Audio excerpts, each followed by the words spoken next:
Dear student of class 4th, I am starting your new chapter number 14, first aid of your EVS book.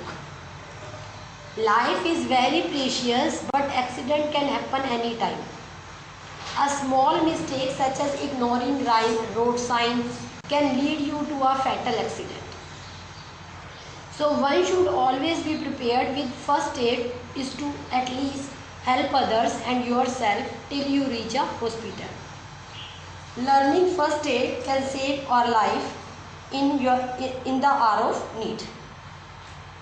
देखो life सबकी बहुत ही ज़्यादा precious है, ठीक है, और लेकिन एक्सीडेंट जो है वो कभी भी हैपन हो सकता है, किसी भी टाइम हैपन हो सकता है, ठीक है। हमारी छोटी सी मिस्टेक होती है और एक्सीडेंट अकर हो जाता है। लाइक हमने रोड साइन को इग्नोर कर दिया, ठीक है। तो जब भी हम कोई भी मिस्टेक करते हैं और एक्सीडेंट हैपन होता है तो ऑटोमेटिकली क्या होता है, हम इंजर हो जाते हैं, ठीक है। तो हमें अपने आप को हमेशा प्रिपेयर रखना चाहिए। One should always be prepared. हमें अपने आप को हमेशा प्रिपेयर रखना चाहिए विथ फर्स्ट एड बॉक्स। हमारे पास ऐसा सामान होना चाहिए जिससे हम अपनी भी हेल्प कर सकें और at least help others and your self till you reach a hospital. जब तक कि हॉस्पिटल नहीं पहुंच जाता पर्सन, तब तक उसको कुछ हेल्प मिल सके, फर्स्ट एड मिल सके, ताकि उसकी लाइफ को बचाया जा सके और उसे प्रॉब्लम से सेव किया जा सके। Learning first aid can save life in the hour of need. In the hour of need का मतलब है जब ज़रूरत हो, अर्जेंट नीड हो, ठीक है, तो उस टाइम जो है फर्स्ट एड जो है वो हमारी लाइफ को बचा सकता है। तो फर्स्ट एड सीखना बहुत ज़रूरी है। First aid, as the name suggest, is the first medical help given to an injured till the doctor arrives. तो फर्स्ट एड नाम से ही पता चल रहा है आप लोगों को भी, ठीक है, एज द नेम सजेस्ट, कि ये वो फर्स्ट मेडिकल हेल्प है, ठीक है, जो किसी भी इंजर्ड पर्सन को जिसको चोट लगी है, ठीक है, उसको डॉक्टर के आने से पहले जो हेल्प दी जाती है, हम कॉमन मैन आपस में मिलकर उसकी हेल्प कर देते हैं, तो उसे बोलते हैं first aid. A trained person for safety reasons must do first aid. We must learn how to give first aid. तो इसके लिए भी ट्रेनिंग होती है कि फर्स्ट एड किस केस में कैसे देनी है, किस तरह की चोट लगी है तो पर्सन को किस तरह की फर्स्ट एड की ज़रूरत है। तो एक ट्रेन पर्सन जो होता है वो सेफ्टी पर्पस से उसको फर्स्ट एड प्रोवाइड कर सकता है। और हमें सबको we must learn how to give first aid. हम सबको आना चाहिए कि फर्स्ट एड कैसे देनी होती है, क्योंकि किसी के सामने भी कभी भी कहीं भी एक्सीडेंट हैपन हो सकता है। Prevention is better than cure is an old saying. अब पुरानी कहावत है, prevention is better than cure, मतलब इलाज से परहेज अच्छा है ना। हमें अपने आप को प्रिवेंट करना है, बचाना है। इलाज तो दूसरी चीज़ होगी ना, लेकिन अगर हम अपने आप को बचा के रखेंगे तो हमें इलाज की ज़रूरत नहीं पड़ेगी। Which you must follow to avoid accident.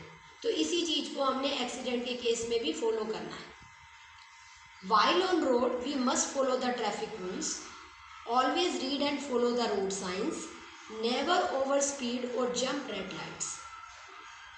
तो हमें क्या क्या करना चाहिए, हमें रोड के ऊपर ट्रैफिक रूल्स को फॉलो करना चाहिए, ठीक है, और साथ में हमें रोड साइंस को ध्यान से पढ़ना चाहिए। जो भी रोड साइन दे रखे हैं हमें उन्हें फॉलो करना चाहिए, उन्हें मानना चाहिए, उसी के अकॉर्डिंग ड्राइविंग करनी चाहिए।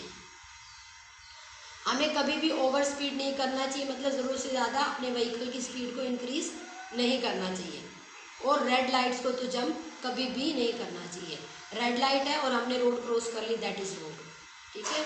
तो इस तरह से ही एक्सीडेंट हैपन होते हैं, जब हम कोई भी मिस्टेक करते हैं that led to an accident.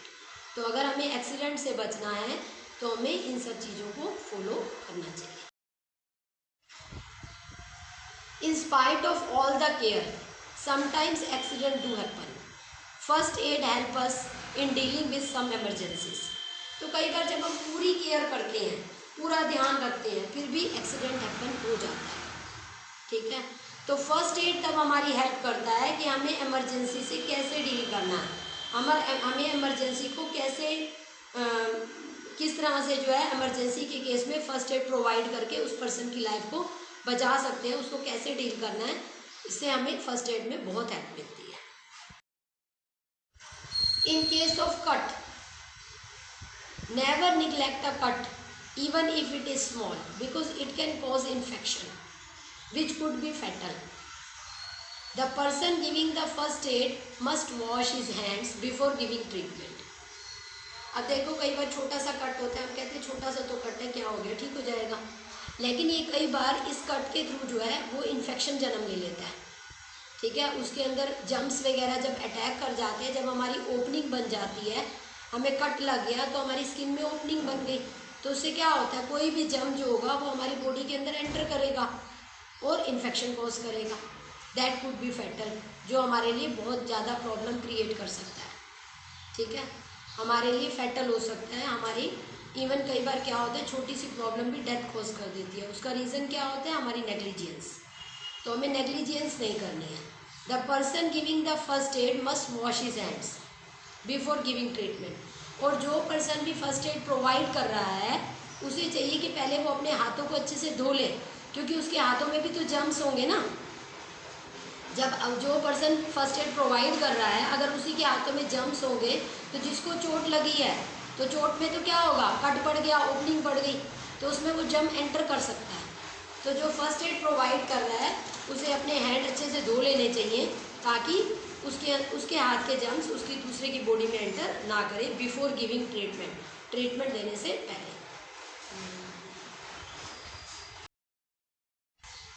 Firstly wash the wound carefully. सबसे पहले क्या करना है, जहाँ पर जख्म हुआ है, जहाँ वूंड हुआ है, उसे अच्छे से वॉश कर लो।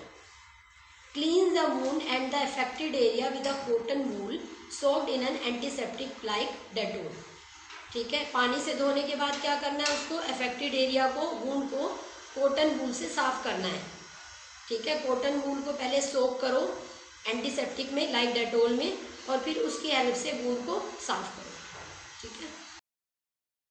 अप्लाई द आइस पैक और the ice cubes on the swollen part. जहाँ पर स्वोलन पार्ट है, जो सूज गया है, जो चीज़ स्वोलन हो गई है, उसके ऊपर आइस पैक्स लगाए जाते हैं, ठीक है। आइस पैक बोलो या फिर आइस क्यूब बोलो, छोटे छोटे आइस क्यूब्स जो हम यूज़ कर सकते हैं on the swollen part to get the relief.